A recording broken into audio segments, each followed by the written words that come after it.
Josh Sport went off. Get off the floor, John faggot. Sport should be my dad.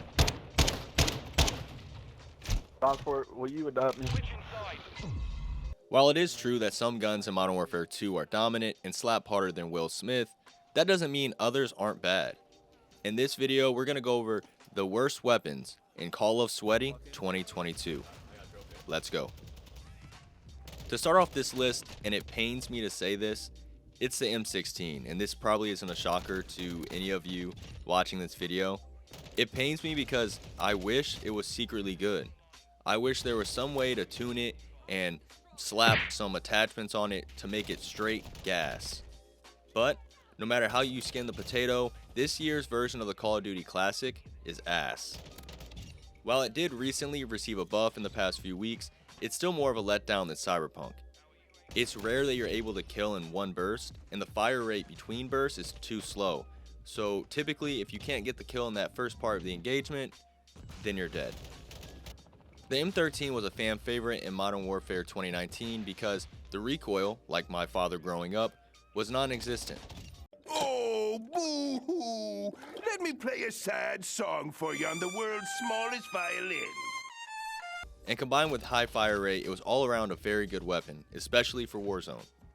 The M16 Bravo has the same attributes of high fire rate and low recoil, but its damage is pathetic. They may as well just hand you a Nerf gun that fires paper clips. Now, I know what you're thinking. This gameplay in the video, it makes it look good. I make this thing look top tier. But that's not the gun. I'm just a different breed of sweat. That's all it is. The Boss P, what is it? Bass? The Bass P is a really fun weapon to use. It has great mobility and the recoil pattern is easy to control. Like wiping that first time and it's already clean, it feels great. The problem with it is that compared to the top tiers in its weapon class like the Fennec or Lockman Sub, it doesn't have enough in its punch to compete. You can see from the gameplay how long it takes to finish an engagement. In a game where time to kill is considered to be so low, the boss somehow makes it feel like your opponents are running Juggernaut. The perk, not the kill streak, for all you youngins out there. Now, the MX9 is the obvious runt of the Bruin family pack. The MX9 is the generic version, the off-brand knockoff. It's a phony. Its default sight is going to force most people to equip a reticle, which doesn't help the case of this underperforming SMG.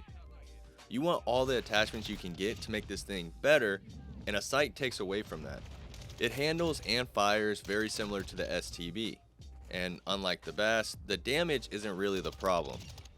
It has a bit of a slower fire rate compared to the other subs, and its damage range drop off is drastic. There's just no reason to use this piece of the pie. The STB is a more superior version that you can actually tune for faster movement and basically make your own DIY sub. Look, I know some people love this thing, and I get it. If you hit your shots to the head, then it's a quick one-shot kill. You feel like John Wick.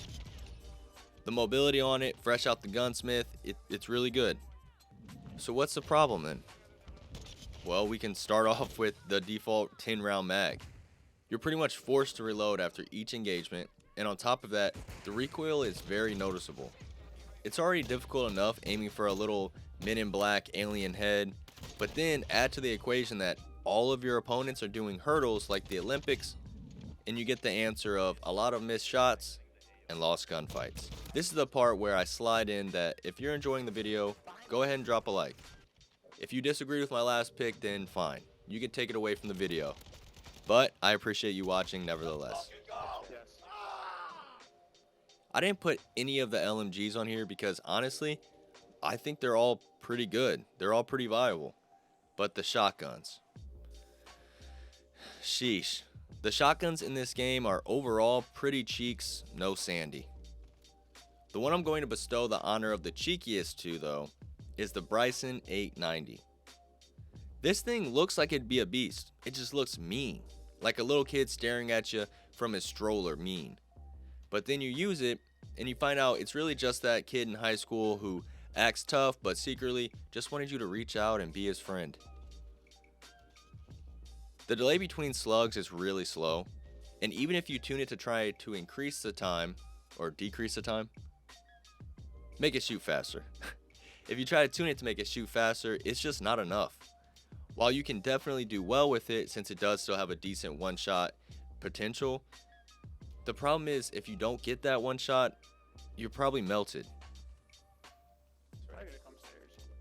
That does it for the worst weapons in Call of Duty Modern Warfare 2022. I want to hear what you guys think is the worst and whether or not you disagree with my choices. So let me know in the comments below. I want to thank you guys again for watching and supporting the channel, and I'm going to see you guys next time. Deuces.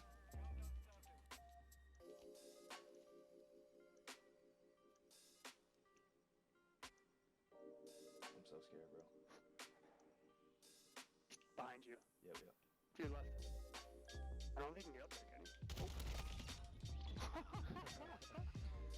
Oh, fuck, dude. I was scared as a bitch. I didn't want to go there, man. But I didn't know how close he was to. I didn't want to get shot in the back, like running away. So you're better. Way better.